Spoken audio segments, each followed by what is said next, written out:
I like the handheld thing though. It feels a little edgier. It does. It makes you feel like you're in the war. Yeah, exactly. Right? All right, so you used to be a Cosmo editor. Yeah. Right, so you're the one, obviously, who got us, me and my wife, into tons of fights over your quizzes and lists. Tom, I'm the one who wrote those cover lines like mattress moves so hot his thighs will go up in flames.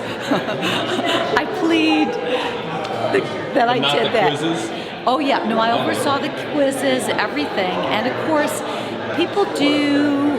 At least when I was there, sometimes people would make tease about Cosmo, make fun of it. Mostly, women told us how much it had helped their relationships because it gave them insight into what was going on in the guy's head, because so often guys don't talk about it, and women are wondering, what is he all about?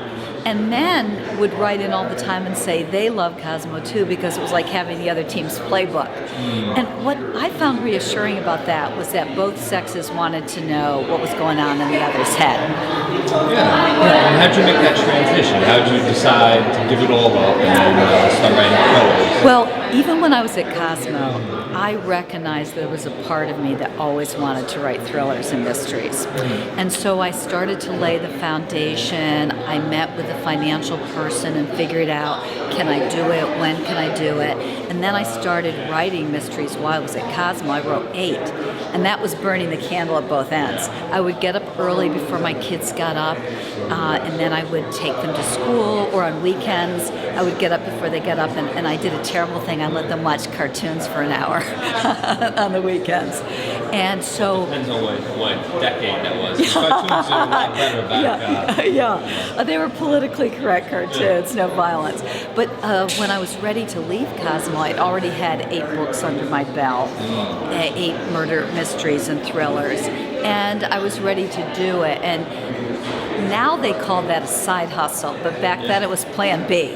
And that was my Plan B, and I've loved it. It's been 4 years this August, and it's been great. Wow, congratulations. Thank and you. And you had all of them, they were all picked up by agents, or you were just had them written? Well, I had written a book that had been a bestseller back in the early 90s, a career book called Why Good Girls Don't Get Ahead, But Gutsy Girls Do.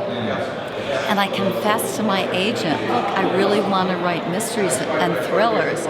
So my publishing company, to my surprise, they read the first 4 chapters of my first mystery and said, look, we want to offer you a 2-book deal. And so usually what you have to do when you're writing your first mystery is send in the whole book. But because I already had a relationship with the publisher, they liked those 4 chapters, they liked the outline, so I didn't have to write the whole book. That's great. Yeah, and that makes a huge difference, knowing the person. Oh, it does. That's why there's Pitch Fest also, meeting the agents, you know. Yes, and I think those pitch festivals are so important, and it really is just chipping away, not getting discouraged.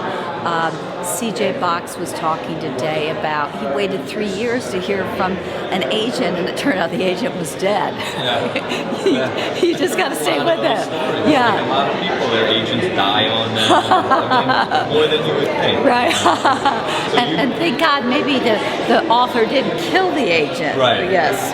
I actually just finished my 5th standalone. It's called The Secrets You Keep, and it's going to come out in March. And I'm 8 chapters into the 7th book in my series, the Bailey Weggins series, which I hadn't done in a while, and it's been so gratifying to get back to it. And I actually think that it's good to take a break if you do a series and write standalones. I don't know if it always works out for you in terms of sales, but in your head, it really works out because I feel I'm coming back to my series so fresh now, and it's been so much fun. It's almost ridiculously fun to be working on it. Yeah, it clears the slate for you a little bit. Right. Has your series ever been compared to like a thriller version of Sex and the City? Somebody once said it's the Cosmo girl meets Nancy Drew, and I think somebody actually did say something about Sex in the City, but it is set in New York City, and Consciously, or you? Just, well, I you do, know? yes. And when I was at Cosmo, I had so little opportunity to freelance research that I decided what I'm going to do is do as little research as I possibly can by making the character not a private eye or a cop, but somebody who worked in the magazine business as a crime reporter. So that was easy for me to do because even at Cosmo, I had someone like that on my staff. So what I did was set her in New York City, in the world that I know, and now, of course, things have changed in the print business. And so she's working a lot online. She's writing books. She's not getting the work she used to get in print because print is dying. Yeah. Big time. Yeah.